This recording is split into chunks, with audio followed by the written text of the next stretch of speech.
Elk, written by Ulf Stark and Anne Catherine Sigrid Stolberg.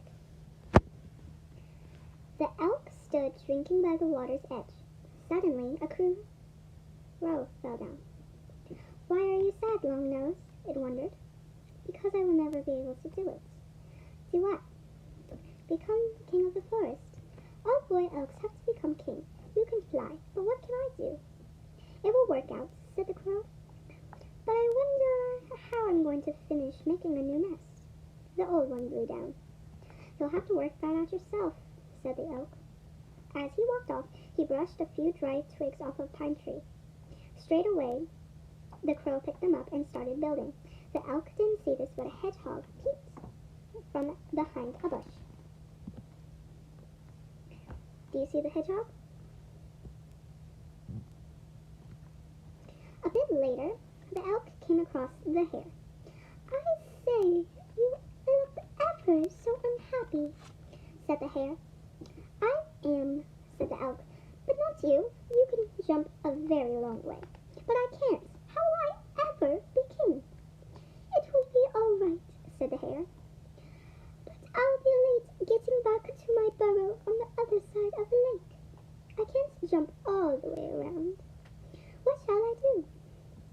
"You'll have to work that out for yourself," said the elk. "I'm going for a swim. You can sit on my back and think about it if you like." The hare held on to the antlers of the elk as he swam off. When they got to the other side, the hare bounded off happily. "Thank you," he said. "I am nearly home now." The elk didn't hear that, but a ladybird did. Look at that ladybird on top of the antler. Do you see it? I bet that would be really fun. The elk had not gone far when he heard a song. A beautiful song, but it was very sad. It was the blackbird sitting in a pine tree. "Oh, oh, oh, what bad luck," she sang. "Yes, indeed," said the elk. "Bad luck that I was born an elk. You can sing so beautifully that it makes the other animals cry. But what can I do? And I am supposed to be the king of the forest. I'm sure everything will be okay," sobbed the blackbird. "But my baby has fallen to the ground. What shall I do?" "I don't know," said the elk. "I'm sorry, but you'll have to work that one out yourself." Wow, look at the size comparison.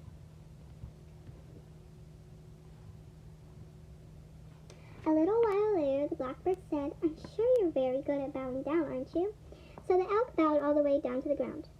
The little baby bird quickly jumped up onto his antlers. "And I'm sure you can lift your head up very quickly, too," said the blackbird. When the elk lifted his head up, the baby bird was thrown high into the sky. It fluttered its wings and fluttered and fluttered. And suddenly it was flying. "I can fly! I can fly!" chirped the little baby bird, all happy and proud. And the blackbird warbled with happiness. Thank you, you saved my baby," warbled the blackbird. "It wasn't me, it was your idea," said the elk. But he did feel a little bit happier. And right there, standing behind a stone and watching everything, was the bear. I did not take a good picture of that, but if you can see the moose's face, and it also has this like little paw hanging out. I did not take a good picture of that. A little while later, the elk met a squirrel scampering around the trees. Imagine being able to jump from branch to branch like that, thought the elk. That would look kingly indeed. Why are you in such a hurry? He wondered. I don't know how I'm going to pick all the nuts in time for dinner. If I could climb, I would help you, said the elk. But I can't, so you'll have to work that out yourself. All right then, but you are very good at butting with your head. Butt that tree right there. The squirrel pointed to a hazel tree with his tail. When the elk butted the tree, the shower of nuts fell to the ground. Oh, thank you, said the squirrel. You're very good at that. But it was you who worked it out, said the elk. True, but it was you who said I should work it out, said the squirrel. Now the elk smiled, and the 1,000 little ants in the nearby anthill all laughed. I laugh at this. Look at all the caterpillars. Oh, those poor caterpillars. My. Maybe I am good for something after all, the elk thought. The tastiest snack he knew was the apples growing on the farm by the edge of the forest. He usually went there at night or early in the morning, because then he could have some peace and quiet. But today he went there in the early evening. The hens were still up. They were whirling all around the place, so he had to make sure that he did not tread on them. The pig was also out in her little yard. You would have to be really careful not to step on those chickens. Or hens, sorry. Who are you then? Grunted the pig. I am an elk, said the elk.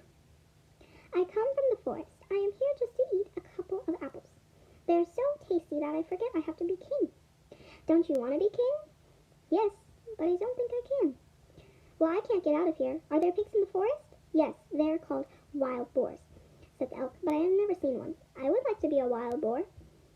The elk ate some of the tasty apples, and the pig thought about what it would be like to be wild and free and not shut in her little yard. As you can see, the pig is just looking out while some mice are left.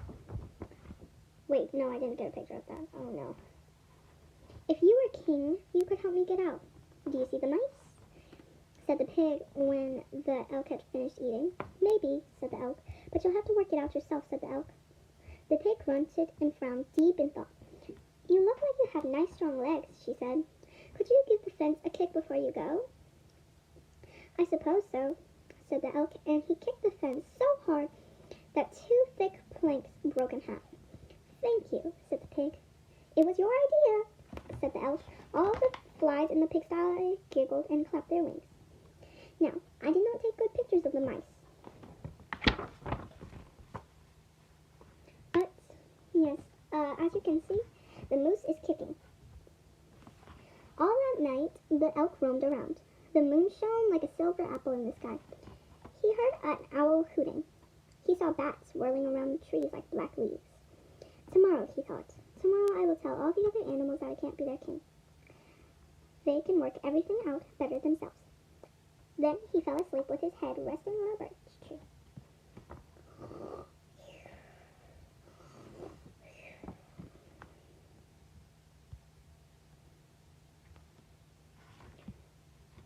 The pig was lying in her pigsty with her head out the door.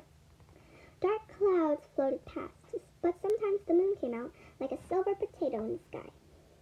Tomorrow, she thought, tomorrow I'll run away, but not before I have some food inside me. Then she fell asleep and dreamt about running around with a herd of wild boar. They rolled down hill, jumped into muddy puddles, and splashed around. The next day after breakfast, the pig set off.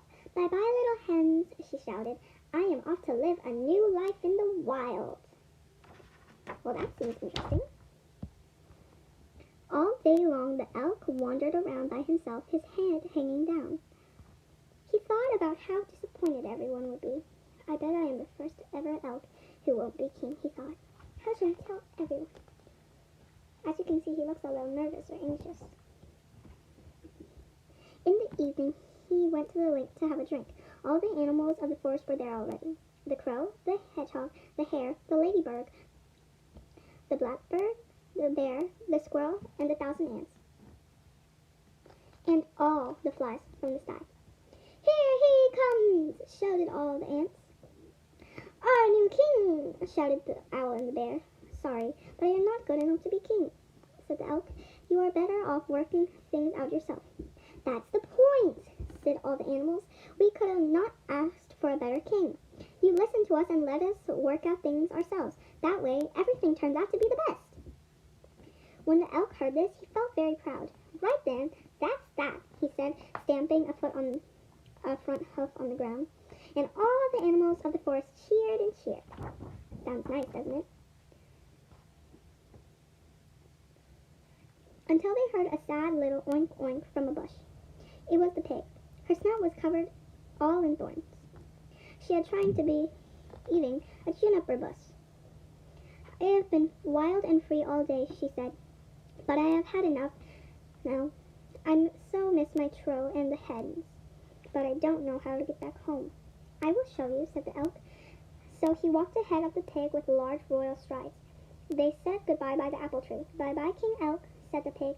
Bye-bye, said the elk when the pig was finally home. But for a long time afterwards, the pig told the hens about her wild day of freedom in the forests and about her dear friend, the wise and popular King Elk. And what do you think the hens said? Cluck, cluck, cluck, cluck, they said. The end. I hope you enjoyed this story.